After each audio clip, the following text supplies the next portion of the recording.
মাত্র 5 মিনিটে ভালোবাসার দিনে কাছের মানুষকে এরকম মুচমুচে স্ন্যাক্স খাওয়াবে নাকি? তাহলে তাড়াতাড়ি জুতোয় চাকা লাগিয়ে সামনে পচার দোকান থেকে ওই 100 গ্রাম মতো ময়দা আনলেই হবে। ও আনা হয়ে গেছে? তাহলে ময়দাতে সামান্য লবণ আর তেল দিয়ে ময়াম দিয়ে জল দিয়ে মেখে ঢাকা চাপা দিয়ে রেখে দাও। কি সেদ্ধ আলু দেখে ভাবছো তো এখনই পুর বানাবো? না না, একদম খাটনি করাবো না, 5 সেকেন্ডের মধ্যে পুর বানিয়ে দেবো।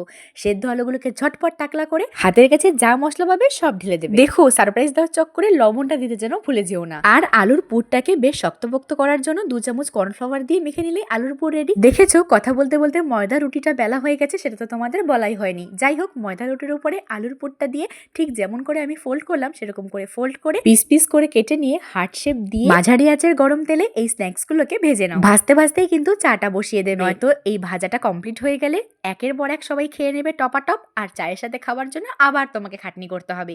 বুদ্ধিটা কেমন দিলাম বলো? যাই হোক, ঝটপট এরকম বানিয়ে নাও আর এনজয় করো।